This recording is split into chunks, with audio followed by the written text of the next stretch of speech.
नहमदुहु व नसल्ली अला रसूलिल करीम। अम्मा बाद फ़अऊज़ु बिल्लाहि मिनश शैतानिर रजीम। बिस्मिल्लाहिर रहमानिर रहीम। वक़ुल रब्बि अऊज़ु बिका मिन हमाज़ातिश शयातीन व अऊज़ु बिका रब्बि अन यहदुरून। सदक़ल्लाहुल अज़ीम व सदक़ रसूलुहुन नबियुल करीमुल अमीन व नहनु अला ज़ालिका मिनश शाहिदीन व शाकिरीन वल्हम्दुलिल्लाहि रब्बिल आलमीन।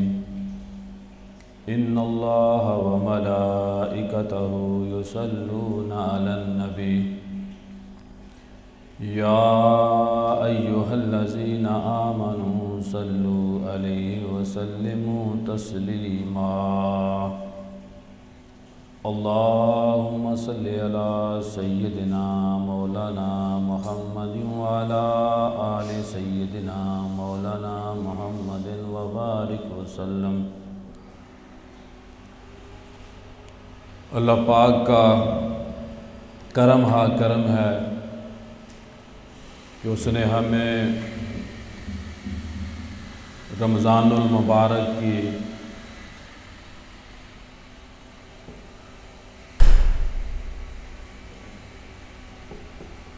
अल्लाह पाक का करम है कि उस अल्लाह ने हमें रमज़ान की रौनक अता फरमाई और ये मौका दिया कि ऐ बंदे, शैतान को मैंने बंद कर दिया है और ये पूरा महीना तुझे शैतान तंग नहीं करेगा। मैंने जकड़ दिया है और नेकियां बढ़ा दी हैं और इस तरह बढ़ाई हैं कि इसका जो रोज़े का अजर है मैं दूंगा। यानी कि अल्लाह जितना चाहे दे दे। वक्त का जो बादशाह होता है, मालिक होता है, वो मुलाज़म को जो चाहे दे दे, कोई उसे पूछने वाला नहीं होता। सूरतुल मोमिनून की 2 आयात पढ़ने का शर्फ हासिल किया जिसमें कहा जा रहा है कि ऐ मेरे रब, तू मुझे शैतानों के उकसाने से बचाना और मैं तेरी पनाह मांगता हूँ। तेरी बारगाह में मैं झुक जाना चाहता हूँ। व अऊज़ु बिका रब्बि अन यहदुरून। ऐ मेरे रब, मैं तेरी पनाह मांगता हूँ ताकि शैतान मेरे पास ना आए। यानी कि जब बंदा अल्लाह से ये दुआ करता है कि ऐ मेरे अल्लाह, तू मुझे शैतान से इस तरह पनाह दे कि मैं हमेशा शैतान से बचा रहूं और उसके उकसाने के बावजूद मैं उसके चक्रों में ना आऊँ। जब मुझे वो गुमराह करना चाहे तो तू मुझे बचाए रखना, पनाह में ले लेना। सवाल ये पैदा होता है कि जब शैतान जकड़ा गया, अल्लाह से मदद मांग ली, लेकिन बंदा जो है वो गुनाहों से तौबा क्यों नहीं करता? शैतान बंद है, जकड़ा हुआ है, लेकिन ज़ख़ीरा अंदोज़ी जारी है, मिलावट जारी है। वो जो लज्जत हमें रुकू और सुजूद की हासिल होनी चाहिए थी, वो क्यों नहीं हो रही। तो इससे ये पता चलता है कि हमने जिस तरह अल्लाह से पनाह लेनी चाहिए थी हमें, वो हम ना ले सके। ये भी शरीयत का हुक्म है कि शैतान से बचने के लिए आऊज़ु बिल्लाहि मिनश शैतानिर रजीम जब बंदा पढ़ लेता है तो फिर शैतान उसको तंग नहीं करता। लेकिन बुजुर्गों दोस्तों, मसला है क्या? पढ़ लिया लेकिन बचा ना इंसान शैतान से, तो फिर शरीयत हमें कहती है कि वो बंदे जो पूरी तरह इस्लाम के दायरा कार में नहीं आते, वो कामिल मोमिन नहीं बनते।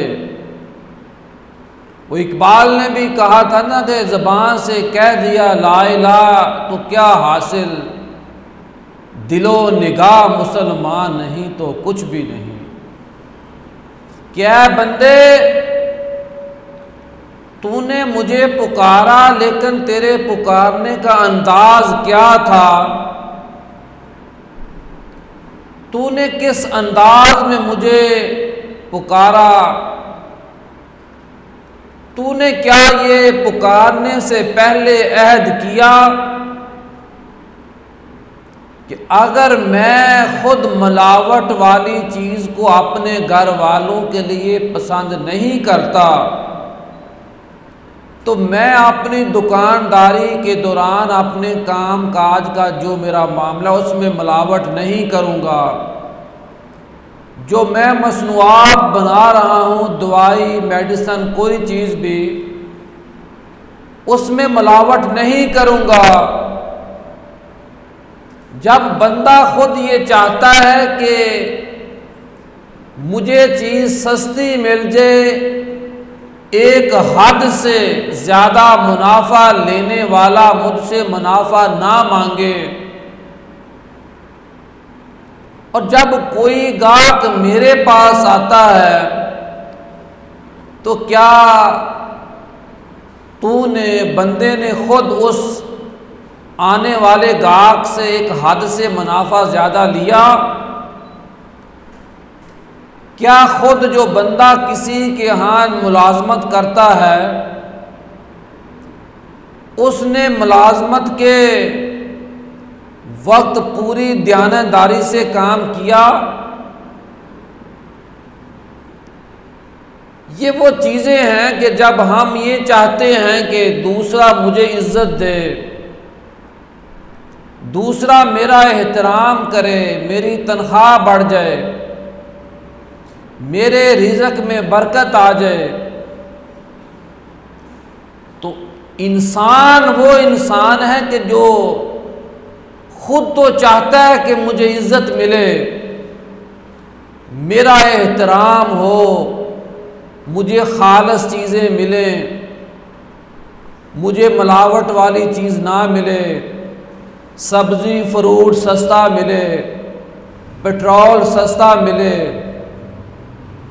लेकिन जब बंदा वो खुद अपनी दुकानदारी पे बैठता है, अपनी नौकरी पे बैठता है, अपने मामलात जो अल्लाह ने उसे मनसिब अता किया हुआ है, तो क्या उस बंदे ने खुद उस मनसब की पासदारी की? तो जवाब आता है कि नहीं की। तो यहाँ से ये पता चलता है कि ये जो आऊज़ बिल्लाहि मिनश शैतानिर रजीम अगर हम ज़बान से पढ़ते रहते हैं, ज़बान से पढ़ते रहेंगे, तो फिर शैतान नहीं भागेगा। शैतान को अपने आप से दूर करने का जो सबसे अहम ज़रिया है, जो सबसे लाज़िम चीज़ है, वो ये है कि बंदा जो खुद अपने लिए पसंद करता है वो दूसरों के लिए पसंद करे। ऐसा मुमकिन नहीं कि बंदा खुद दूसरों के लिए जहर कातिल बना रहे, गंदी सोच रखता हो, बददियानती करता हो, झूठ बोलता हो, गीबत करता हो और अपने लिए ये समझे कि कोई मेरे लिए बुरा ना सोचे, मेरी गीबत ना करे, मेरी चुगली ना करे, खुद दूसरों की इज्जत ना करे, अपनी इज्जत कराना चाहे, तो फिर इसका मतलब क्या कि हमने कलमा तो पढ़ लिया, ला इलाहा इल्लल्लाह मुहम्मदुर रसूलुल्लाह सल्लल्लाहु अलैहि वसल्लम, लेकिन हमने जो मोमिन बनना था, जब कुरान ने हमसे कहा अला बिज़िक्रिल्लाह तत्मइन्नुल कुलूब, कि दिलों का जो इत्मीनान और सुकून है वो अल्लाह का जिक्र है, जिक्र भी किया, तस्बीह भी फेरी, पोरों पे हमने जिक्र अज़कार किया, लेकिन बरकत क्यों ना आई? तो उसका एक ही जवाब मिलता है कि हमने इस्लाम को अपनाया तो ज़रूर है, लेकिन इख्तियार नहीं किया इस्लाम को। हमने इस्लाम कबूल किया, लेकिन अमेरिका से हम फिर भी डरे। हमने इस्लाम कबूल किया, ला इलाहा इल्लल्लाह मुहम्मद रसूलुल्लाह सल्लल्लाहु अलैहि वसल्लम कह दिया, लेकिन इसराइल के यारों से हम यारियां करें, ख़त्मे नबूवत के गद्दारों के साथ हमारा मेल जोल हो, तो क्या पता चला कि मोमन हम नहीं बने, मुसलमान हुए। शैतान से नहीं बचे। जो बंदा इबादत को करे लेकिन उसे ये पता ना हो कि जी मैं पढ़ क्या रहा हूँ, मकसद क्या है, ये जो मैं तिलावत कर रहा हूँ इसका तर्जमा और तशरीह क्या है। तो बुजुर्गों, दोस्तों, दीन का रास्ता बड़ा आसान है, लेकिन दीन का रास्ता उन लोगों के लिए आसान है जो दीन को इख्तियार कर लेते हैं। दीन का रास्ता एक होता है लिबास को पहन लेना, एक लिबास पहनने के बाद बंदे की ये कोशिश होती है कि मैं कीचड़ से बच जाऊं, मेरे ऊपर ऐसी गंदी शीट का ना कोई पड़ जाए, कोई ऐसा जरासीम ना लग जाए। और आज कोरोना ने यह साबित किया कि बंदा बंदे से प्यार तो कर रहा है, लेकिन बंदा बंदे से डर रहा है। क्यों डर रहा है? कि डॉक्टरों ने कह दिया कि एक वायरस है, एक जरासीम है जो 3 से 6 फुट का फासला बंदा नहीं रखेगा, उसको ये जरासीम लग सकता है। हमने डॉक्टरों की बात को मान लिया, मसाजिद में हमने नमाजें पढ़ना छोड़ दी, खाना काबा रोज़ा रसूल बंद हो गया। लेकिन बुजुर्गों, दोस्तों, तौबा इस्तगफार करनी चाहिए कि जब हम शैतान के हीलों बहानों में, शैतान की हम हीलों और बहानों से मानते रहेंगे तो फिर इस तरह की वबाएं आती हैं। फिर ऐसा खौफ बंदे के ऊपर आता है कि बंदा बंदे से डरता है। अल्लाह के नबी सल्लल्लाहु अलैहि वसल्लम ने फरमाया कि मुझे अपनी उम्मत से कोई शिरक का खौफ नहीं, लेकिन मुझे खौफ इस बात का है कि मेरी उम्मत जो है वो माल की मोहब्बत में मुब्तला ना हो जाए, मेरी उम्मत जो है वो औरत की मोहब्बत में मुब्तला ना हो जाए। यहाँ सवाल ये पैदा होता है कि माल से मोहब्बत भी होनी चाहिए, औरत से मोहब्बत सुन्नत है, माँ से, बहन से, बेटी से, बीवी से सुन्नत है। लेकिन जब हम नाजायज़ राय इख्तियार करेंगे तो वही मोहब्बत जो पहले सुन्नत होती है वो हराम हो जाती है। बताने का, कहने का मकसद क्या है कि हम जब शैतान के रास्ते को इख्तियार करते हैं तो फिर तबाही मुकद्दर बन जाती है। आज जब हमने ये कह दिया कि मुसलमान सबसे अफजल हैं पूरी बाकी तमाम मज़ाहिब से, ये बिल्कुल सच है, इसमें कोई दूसरी राय नहीं। लेकिन बुजुर्गों, दोस्तों, अल्लाह इस वक्त इतना नाराज़ है इस वक्त तक कि अल्लाह ने खाना काबा को बंद करा दिया, रोज़ा रसूल को बंद करा दिया, मंदिर बंद करा दिए, चर्च बंद हो गए, गिरजाघर बंद हो गए, स्कूल बंद, शराब खाने बंद, होटल बंद। रीज़न क्या बनी? और ये अपना अपना गुमान होता है, वो ये कि हर बंदा शैतान का हो के रह गया। कोई मजहब भी हो वो झूठ बोलने का दर्स नहीं देता। हिंदू मजहब के अंदर भी झूठ बोलने की इजाजत नहीं।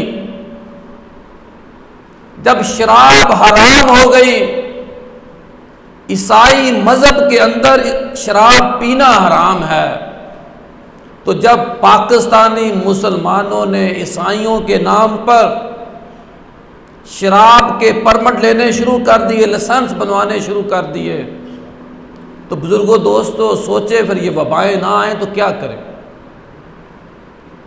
ईसाई मजहब के अंदर शराब पीना हराम, लेकिन सबसे ज्यादा शराब पाकिस्तान में बने, उसको पीने वाले मुसलमान हों। ये तमाम बातों का खुलासा ये है कि जो अल्लामा इकबाल का मैंने पहले भी शेर पढ़ा कि ज़बान से कह दिया ला इलाहा तो क्या हासिल, दिलो निगाह मुसलमान नहीं तो कुछ नहीं।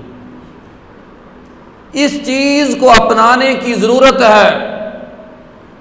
बड़े बड़े पीर जो दावे करते थे वो आज गायब हैं।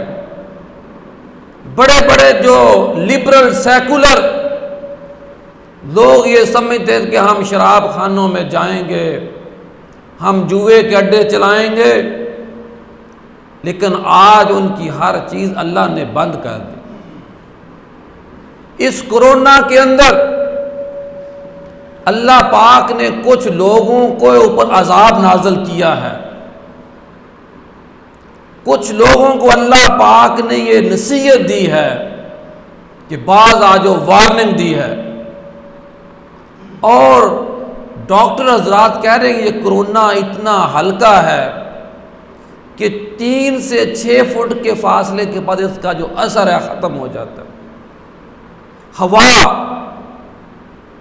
मच्छर से हम बच सकते हैं कि स्प्रे करें, दूर से आ रहा उसको हटाएं, लेकिन बुजुर्गों, दोस्तों, जब अल्लाह को माने हम, अल्लाह की नहीं मानेंगे तो फिर इस तरह की मुसीबतें आती हैं। जब हम इस्लाम को माने लेकिन इस्लाम का रास्ता इख्तियार ना करें, जब हम ज़ुबान से कलमा पढ़ें और झूठ बोलना ना छोड़ें। और नबी पाक सल्लल्लाहु अलैहि वसल्लम ने फरमाया कि सबसे अच्छा इंसान वो है कि जो मुझे दो चीज़ों की अगर ज़मानत दे तो मैं उसको जन्नत की ज़मानत देता हूँ। साहबा ने पूछा, इरशाद फरमाया, अल्लाह के नबी ने फरमाया कि जो बंदा मुझे ज़बान की ज़मानत देता है, झूठ नहीं बोलता, और अपने नफ्स की यानी कि दो टांगों के दरमियान जो नफ्स है उसकी ज़मानत देता है, तो मैं उसे जन्नत की ज़मानत देता हूँ। जब हम बुजुर्गों दोस्तों मस्जिद में आते हैं, नाम अच्छे अच्छे अपने दुकानों के रख लेते हैं, लेकिन मिलावट, दो नंबरी, झूठ नहीं छोड़ेंगे तो फिर इस तरह की मुसीबतें आएंगी। 2,30,000 अफराद अब तक पूरी दुनिया के फौत हो चुके हैं, और करम हा करम है उस मदीने वाली सरकार के कि पाकिस्तान बचा हुआ है। इससे अब तक 350 के करीब लोग फौत हुए। और यहाँ मैं ये भी अर्ज़ करूँ कि जो लोग इस वबा से मर रहे हैं, उन ख़ानदान वालों से उस मरने वाले को ये हरगज़ हमें सोचना नहीं चाहिए साहब ईमान की बात कर, इसको कलमा नसीब हुआ, वो शहादत की मौत है, वो कामयाब हो गया जो दुनिया से चला गया शहादत का मुकाम हासिल करके। इम्तिहान उसके ख़ानदान वालों पर है, गली मोहल्ले वालों पर है, हमारे ऊपर है कि हमने उस मैयत से दर्स क्या लिया, हमने उस मैयत से क्या नसीहत हासिल की। अगर आज हम ये अहद करें कि आज के बाद झूठ नहीं बोलेंगे, सच बात करेंगे, मिलावट नहीं करेंगे, जायज़ चीज़ों के ऊपर मुनाफा लेंगे, तो बुज़ुर्गों दोस्तों ये नमाज भी अल्लाह की बारगाह में मकबूल हो सकती है। अगर हम मस्जिद से निकलने के बाद फौरी तौर पे दोबारा उसी तरह हो जाए तो मेरे बुज़ुर्गों दोस्तों ये वो जो हमने मुकाम हासिल करना था। देखिए, हुक्मरानों के ऊपर शक करना, बात करना बड़ा आसान है। वक्त ख़त्म हो गया, इंशाल्लाह दोबारा इस पर बात करेंगे। लेकिन क्या अमेरिका हमें कहता है कि हम मिलावट करें? क्या इसराइल हमें कहता है कि हम दूसरों के साथ झूठ बोलें? क्या अमेरिका, इसराइल, इंडिया हमें कहता है कि दूसरे मुसलमानों की चुगली करें, गीबत करें? तो जवाब एक ही मिलता है कि नहीं नहीं, ये हमारे अपने अमाल है, हमारा अपना कसूर है। आइए अहद करें, हर बंदा दूसरे को ठीक करने की कोशिश करता है, लेकिन मुआशरा उस वक्त ठीक होता है कि जब बंदा अपने आप को ठीक करे। मुआशरे को हम जन्नत बना सकते हैं, लेकिन उसका बेहतरीन हाल ये है कि जो कहने वाला मौलवी है सबसे पहले अपने आप को ठीक करे। वो दूसरों को उतनी ही नसीहत करे कि जितनी उसको ज़ेब देती है, जितनी उसकी औकात है।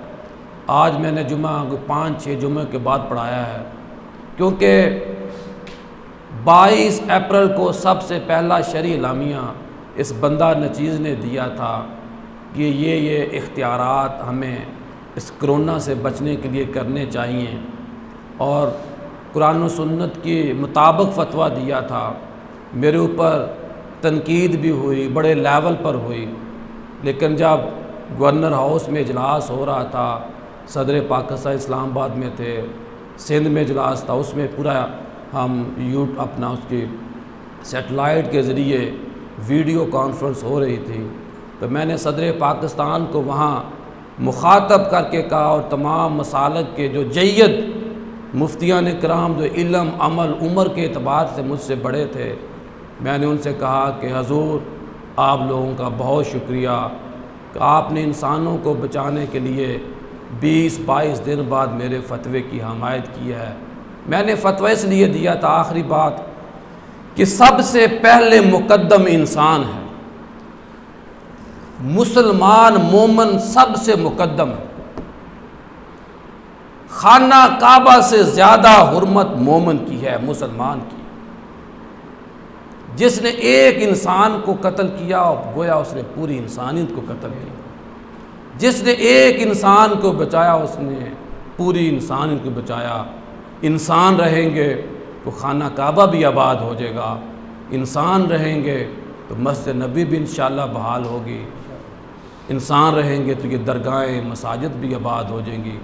आखिरी बात ये कि रोज़ा रसूल पे, खाना काबा पे इंसान तो नज़र नहीं आते, लेकिन फ़रिश्ते वो फ़रिश्ते हैं, क्या हदीस में मिलता है कि जो फ़रिश्ता एक बार सरकार की बारगाह में दुरूद व सलाम पढ़ देता है, सारी उम्र उसको दोबारा मौका नहीं मिलता।